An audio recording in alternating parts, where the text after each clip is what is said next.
This show is produced by the Hartman Media Company. For more information and links to all our great podcasts, visit hartmanmedia.com. Welcome to the American Monetary Association's podcast, where we explore how monetary policy impacts the real lives of real people and the action steps necessary to preserve wealth and enhance one's lifestyle. It's my pleasure to welcome John Tamny to the show. He is director of the Center for Economic Freedom at FreedomWorks, senior economic advisor to Tordo Research and Trading, and editor of Real Clear Markets, and also a writer for Forbes. He is the best-selling author of a book you probably know, which is entitled Popular Economics, What the Rolling Stones, Downton Abbey, and LeBron James Can Teach You About Economics. He's got several other books as well as a new one we're going to hear about today, and it's great to have him on the show. John, welcome. How are you? Hey, thank you so much, Jason. Thanks for having me on it. It's a pleasure to have you. So tell us about your new book. Well, so the new one is titled When Politicians Panicked. This is another economics book. There will be lots of books written about health, the science of the virus. My view is that this is an economic story. The virus has been spreading since late fall of 2019. What happened in March of 2020 was that politicians panicked. They chose economic desperation as a virus mitigation strategy. And so my book is the economic story, how we went from a very healthy economy to something much less in a short matter of time, and how that was inimical to health outcomes or any kind of good outcomes. You don't fix a virus by putting people out of work and businesses. When you say that, it sounds like you're referring to the lockdowns more than the money printing, or probably both, but just tell us your thoughts on that. Yeah, without question, I'm referring to the lockdowns. The idea that poverty or forced poverty or contraction fights a virus just mocks history. If you go back to the 19th century, just as an example, back then, if you broke your femur, you had 1 in 3 chances of death. But if you lived, your only option was amputation. If you broke your hip, you were going to die. Back in the 19th century, you had as good of a chance of dying as living when you were born. Cancer was a certain killer, but see, we weren't advanced enough of a nation at that point to die of cancer.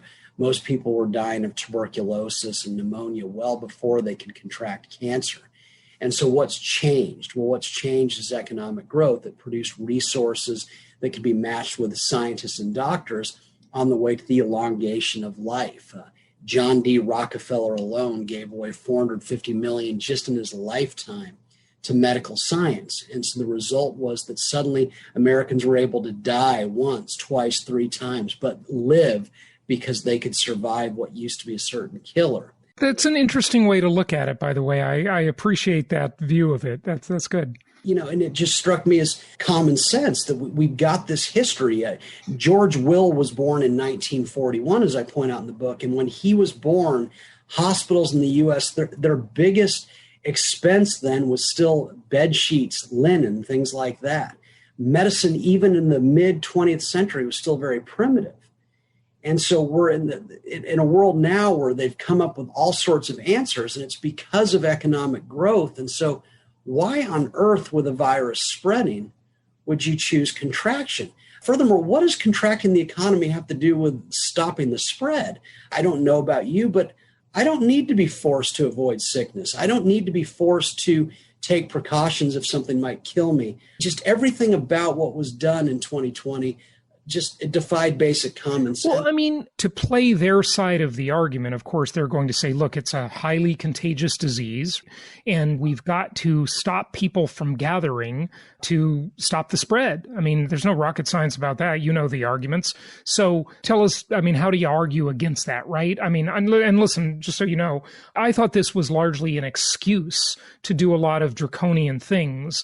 You know, I've said many times, the pandemic is a dictator's dream. It checks all the boxes they wanted, right? Every control box You would, track people, lock them down, all kinds of restrictions, dehumanization, just everything you want to do to people, you can do. Start controlling the money, just a zillion things. But tell us more about your argument. Just ferret that out a little bit. You make such a good point, and I agree with all that you say. It's, as I point out in the book, what's that Randolph Bourne line that I know you're familiar with? War is the health of the state. Well, my argument in the book is that crises are the state's oxygen if war is the health of the state. They just live for these manufactured scenarios because politicians, when they decree a crisis, it's a self-fulfilling prophecy because the way that they deal with, quote, crises is they centralize all decision-making, as you right. Command and control is the result. Well, that always leads to crisis. We know that from good times. You don't need a virus spreading to know that command and control results in crisis. But to answer your question, it's a great one, and it's addressed in the book. The virus was spreading. Didn't they have to do something? My argument is that the more threatening something is, the more life-threatening it's said to be, the more superfluous force is.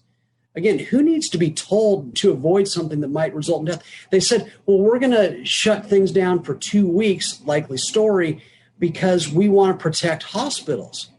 But if my being out and about could result in me being in a hospital, I didn't need to be forced to do that. Are we joking? Who would need to be forced? And so, as I note in the book, it's just documented fact that long before the lockdowns began, Americans started adjusting their behavior. They stopped going out as much. They started wearing masks on their own. They started to wash their hands fastidiously. All the things associated with taking precautions. The New York Times documented this. The states that locked down last, the states that don't believe in science, it was in those states that the people started altering their lifestyles the most rapidly. They didn't need a law to be forced to avoid what might be harmful to them. Sadly, I want to agree with that, but, you see a lot of these people out there, there's just a lot of irresponsible people, it's definitely not a very even thing, right? There are some people who are very responsible, and some people, sadly, it's like, you just got to legislate stuff, it seems like. I hate to say that. I don't want to believe that. I don't think you do. Let me give you my pushback on that. I see your point. But my argument in the book is that the people who don't abide are every bit as important in fighting a virus as those who follow every rule. Tell us about that. Because, some people were, and you know them, I know them, locked themselves away without government force. They just were so afraid of this virus. Right. Still haven't been. I know people who still haven't been to restaurants since last February. Wow. You need people like that. Yeah. You need people who are taking all the precautions. Because let's find out, is that associated with less spread? Is that associated with better health outcomes? We know from New York that it's probably debatable. As of March of 2020, 2/3 of those hospitalized in New York had been sheltering in place. And so, maybe or maybe not work. Certainly, it's not good for your immune system to be shut inside, right? Absolutely. That's not going to strengthen your immune system. So that argument flies for sure. I agree. Yeah, no, it's so interesting that you said it's not in the book, but recently I wrote about North Sentinel Island. Do you remember that from a couple of years ago? No. It's that island 5 off the coast of India. Primitive people, they've been there for 50,000 years. And remember, they killed John Allen Chow, the Christian missionary. Oh, yeah. Mm-hmm. And why did they do it? They had no choice. So isolated were they'd never been exposed to things. And so his arrival would have killed off the whole island. Mm-hmm. Chickenpox, measles, all that. Well, anyway. Yeah. And so, look, you need, some people were going to shelter in place no matter what. But you need the people who throw caution to the wind. My parents are old. They live in Pasadena, California. They and all their friends, very educated people, said, are you kidding? We grew up with polio and everything. They continued to live their lives, going to grocery stores, going out as much as they could. Bridge club, not wearing masks. Well, you need people like that, old people. Does that associate with sickness and death? You also needed the young people to say, oh, we're still going to go to bars and make out, go to parties, do all the things that we used to do. Because the people who don't abide produce information. Does that result in more sickness? Does it result in more death? Does it result in quicker spread? Because remember how little we know. You're old enough to remember AIDS. Remember how Anthony Fauci, I point out in the book, He wrote a paper in 1983 saying that AIDS was easily transmittable. Husband and wife just being in the same room. They didn't have to be doing anything. In the same room? I don't remember Fauci back in the AIDS days when the AIDS scare was going on. That's when his fame began. Oh, wow. Interesting. Alarmist stuff about AIDS. He was wrong. It doesn't make him bad. I think I speak for the both of us. We know that science, it's not science unless there's doubt involved. Mm-hmm. But he got AIDS very wrong. And so we needed free people living their lives to come up with the real answer about how AIDS was spread. And why would the virus be any different? You want the outliers, the idiots, because they produce information too. Yeah. Well, no one could disagree with that. Absolutely. Dive more into the economic angles, if you would. And if you want to touch on and bring on your book, Popular Economics, to just, make the conversation a little more general about econ, that's what our audience is mostly interested in. So I want to make sure we touch on that. Oh, no. Well, it's crucial. So you and I both agree the virus is a dictator's dream. It resulted in command and control.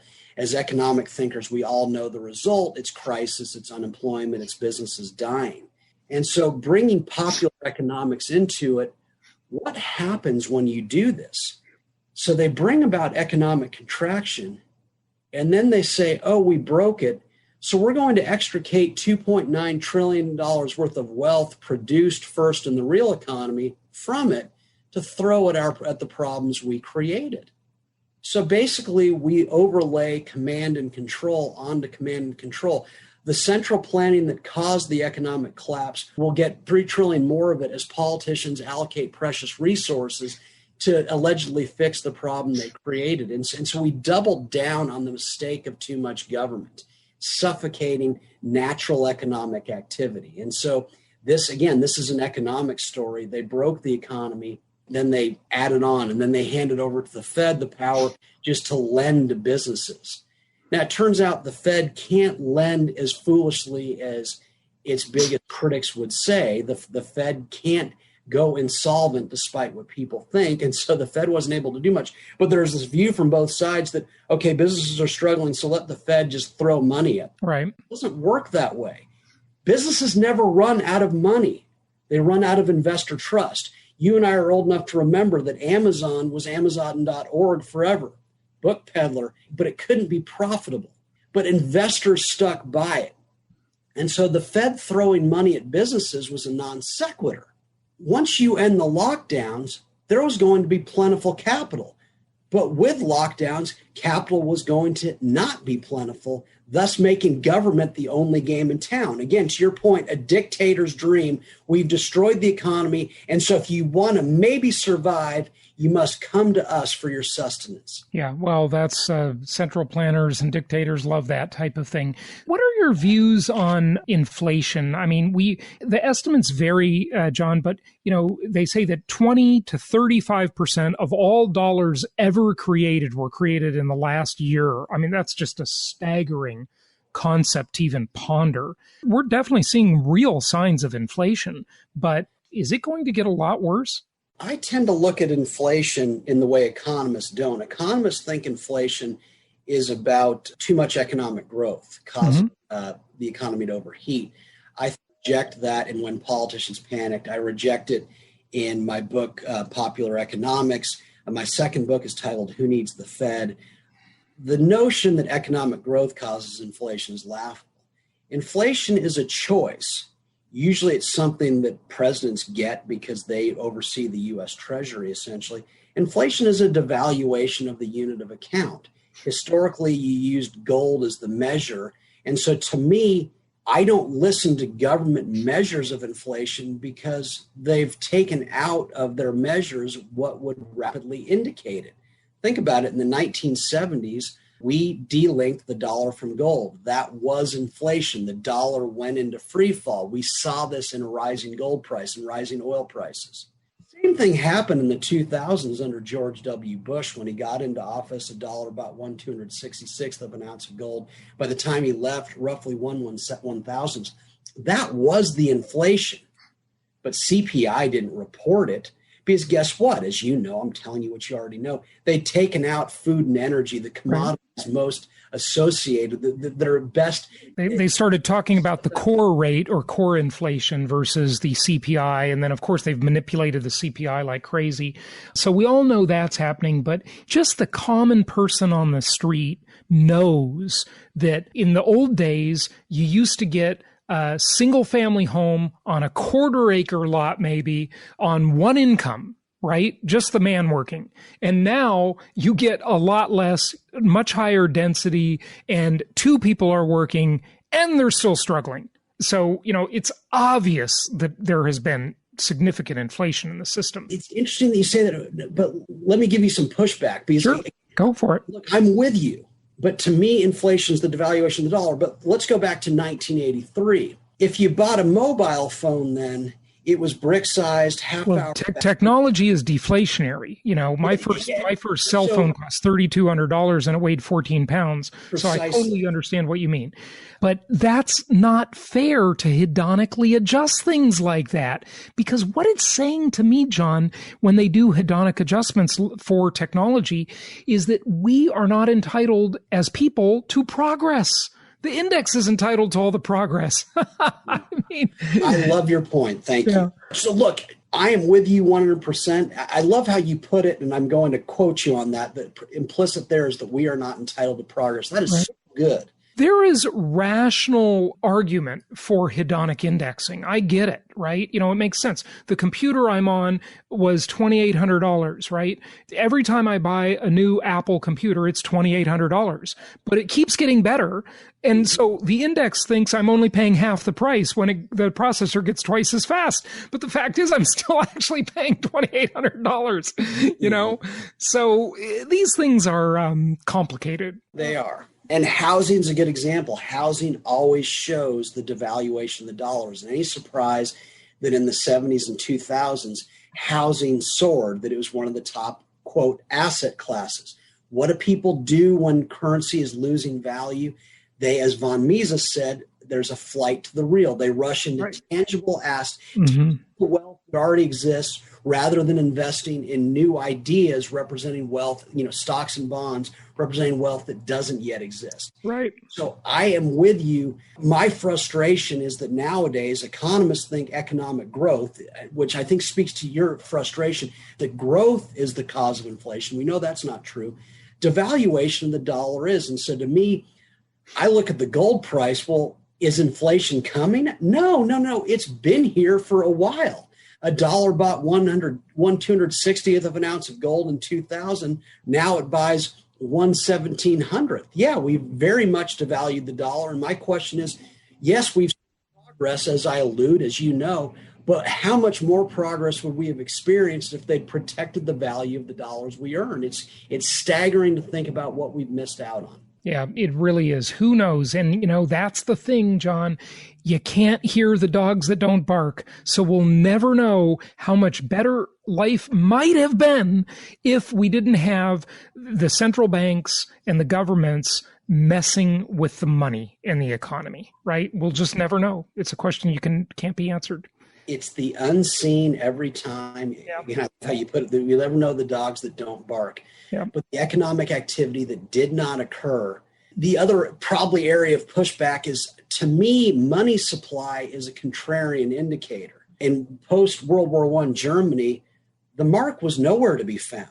What is not trusted does not circulate. And it doesn't circulate because if I give you bad money for tangible items, you will go into the market and get much less for it. And so what circulated in post-World War I Germany were currencies like the dollar that were trusted.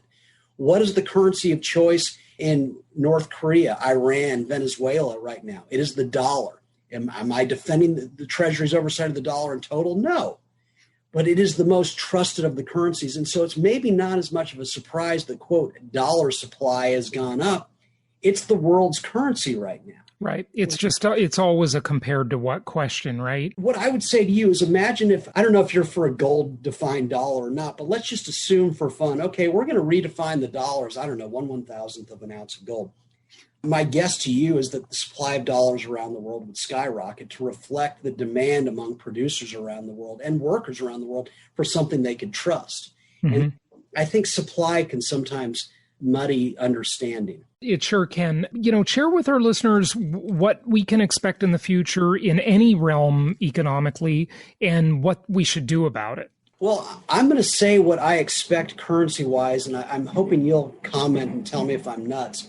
My guess, for all the reasons that you just have, and we both alluded to, the mismanagement of money in modern times, my guess is that markets are correcting for that right now. They obviously don't like it. $5 trillion worth of currency trading a day indicates that the markets despise the instability of floating money.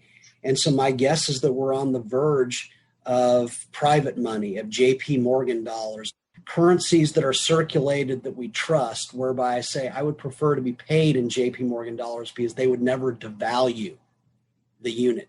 And so my guess is that this private money, some call it crypto, is going to be the future as a market response to how disastrously governments have handled money in modern times. Does that look like Bitcoin to you or what? No, because Bitcoin, at least at this point, reflects the dollar's worst aspects just many times over. How's that? Well, because will you come remodel my kitchen? I'll pay you 3 Bitcoin now, 3 in 6 months, 3 when you complete the job. And your logical question will be, well, which Bitcoin? The one that cost $250 in 2017, the one that cost $20,000 in 2019, the one that costs $60,000 now. What are you going to pay me with? And so Bitcoin strikes me as a speculation as opposed to a currency. A currency is theoretically something that doesn't bounce around at all. It's a stable agreement about value among producers. And so my guess is that markets bring us closer to that. Now, maybe Bitcoin ultimately its value stabilizes, in which case I'll be its biggest promoter. But I do think that's where we're headed, simply because there is so much market effort on a daily basis to mitigate the horrors of floating money. That's a really interesting view. I would argue the opposite on the Bitcoin realm. And listen, I'm not a huge fan of crypto only because, and really only for one reason, and I've said many times, I would love to be wrong about this, but I just think that the powers that be, governments and central banks, are the most powerful entities the human race has ever known. They have standing armies. And once this stuff gets too big and takes too big of a hold, they're going to find a way to make it difficult, right? They're going to either tax it, regulate it, make it illegal, criminalize it. Who knows what they're going to do? But every country's widget is their currency. And so they want to defend their own currency. Why would they allow a competitor to the dollar, right? Unless it's Fed coin, unless it's their own competitor, right? Meant to replace it, which, by the way, you probably say that's where we're going, right? Do you think we're going to see a digital dollar or a Fed coin or something? Oh, I'm sure they'll try, but I'm just quite a bit more optimistic than you, as is the dollar is the world's currency. As is even these really tyrannical regimes around the world, the dollar is the currency of choice in North Korea. Anyone who's got something of market value uses dollars. Same with Iran, same with Venezuela. They don't use the local currency. So and just so you know, I completely agree with you on that. The dollar is the reserve currency, and I think it's going to stay that way for quite a while. But if the new thing is published by the U.S. government, if it's their thing, then it's the replacement of the dollar. It's a digital version of a dollar, right? So that's all I'm saying. It's just a new model of the same thing. It's like printing a new version of the $100 bill, right? But much more complicated. My book, Who Needs the Fed? I argue that the Fed's power is well overstated, that markets have been pushing it into irrelevancy for quite some time. Mm-hmm. Certainly think with this, that capitalism always outruns government. And I do strongly believe that the cat's out of the bag, or what name your cliche, there's no way they can stop us now. There's no way they can stop the circulation of what's trusted as a medium of exchange. So it's going to happen no matter what. I think as a consequence, future growth is going to be staggering, because you nail it. You say it's the dogs that didn't bark. What could we have achieved in the last 50 years if the dollar had been more of a credible measure, or if we'd had private money 50 years ago?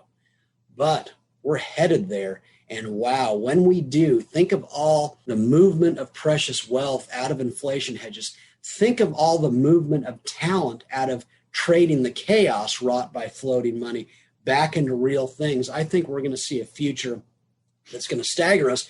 And one thing I'm focused on healthcare, not because I know anything. I keep hoping that economic growth soars because I want to live long enough to see the beautiful world that comes as a result of money being trusted again, such that there's a lot more investment in new ideas. Just so our audience understands kind of like where you're coming from, because I don't know, I'm not sure I get it. Would you be a gold standard guy? Are you a gold bug? Do you like gold? Let me put it this way. Why did producers around the world happen upon gold to find money? Well, they did because they tried everything else, and gold was viewed as the most stable commodity when it came to measuring money, to defining money. Sure. It was the least affected by world events and supplying and buying and selling. And so I'm not so much for a gold standard as I'm for currency stability. And so I get why markets happen upon gold. People say, well, what should be next? And my response is, I don't know. I've got a supercomputer in my pocket. I don't know why I have this, but capitalists produce this for me. If they can do that, they can produce a stable measure of value that producers trust and will use as a medium of exchange. And so while gold intrigues me, I don't care what they do. I just know that markets can create a better currency than can the US Treasury printing Federal Reserve notes. And so, again, gold worked. To deny that it didn't is to ignore the $5 trillion daily in currency trading that is purely a consequence of currencies being unmoored from something stable, because there was very little currency trading before 1971. And when you refer to private money, which you've done several times, in today's version of it, are you referring to various cryptocurrencies as the private money opportunity? Yes. Okay. My speculation, which probably is wrong because the future is unknowable, it's my speculation that ultimately Amazon dollars, JP Morgan dollars. I just hate to see the idea of Jamie Dimon and, and a bankster running the money. I mean, that just scares me. I mean, Bezos can't be trusted either as far as you could throw him. But if they devalue you, you can say no more. I mean, that's the thing. The Chinese understood this back in the 8th century. Well, your argument is you can vote with your feet. Yeah, without question. Because remember, the argument among the Confucians back in the 8th century in China was, well, if government handles the money, they can devalue and they can just devalue. If private entities are the creators of money, there's a market impact. There's a market response if they devalue. And so JP Morgan can't, from a brand perspective, create a circulating medium and then just periodically devalue the holders of it. And that would describe Amazon, that would describe Target, that would describe Walmart, you name it. Because people will leave and there will be a capital flight. Yeah. If Treasury devalues, what do you do? Yeah. Well, they have market pressures because they don't have legal tender laws behind them, right? Yeah. You have to guarantee something. You have to be willing. The minute JP Morgan issues dollars, there will be insurance companies theoretically calling you and saying, hey, we will insure you against a devaluation. There will be ways to protect yourself, easy market ways that you can't. I mean, look, you can hedge the dollar now. Everyone knows that, but it's kind of a high economy sort of thing to do. And so I think the options to protect our wealth will be much greater. Yeah, very interesting. Give out your website or websites and tell us where we can learn more. Real Clear Markets is what I edit. I am at freedomworks.org, a wonderful organization where I do most of my writing from. You can find my books on Amazon.com and BarnesandNoble.com and bookstores. At John Tamny is my Twitter. I write usually 3 or 4 columns a week. Again, my latest book about the economic panic related to the virus is this one right here. So again, I'm very active and I'm very grateful that you invited me on. Obviously, my views are somewhat unorthodox, but I think they've been... Oh, no, we like that. We love it. We're not the mainstream media here, folks. So we absolutely appreciate it. John Tamny, thank you so much for joining us today. It's great to have you. Thanks for having me, Jason. I appreciate it. My pleasure. Thank you so much for listening. Please be sure to subscribe so that you don't miss any episodes. Be sure to check out the show's specific website and our general website, hartmanmedia.com, for appropriate disclaimers and terms of service. Remember that guest opinions are their own, and if you require specific legal or tax advice or advice in any other specialized area, please consult an appropriate professional. And we also very much appreciate you reviewing the show. Please go to iTunes or Stitcher Radio or whatever platform you're using and write a review for the show. We would very much appreciate that. And be sure to make it official and subscribe so you do not miss any episodes. We look forward to seeing you on the next episode.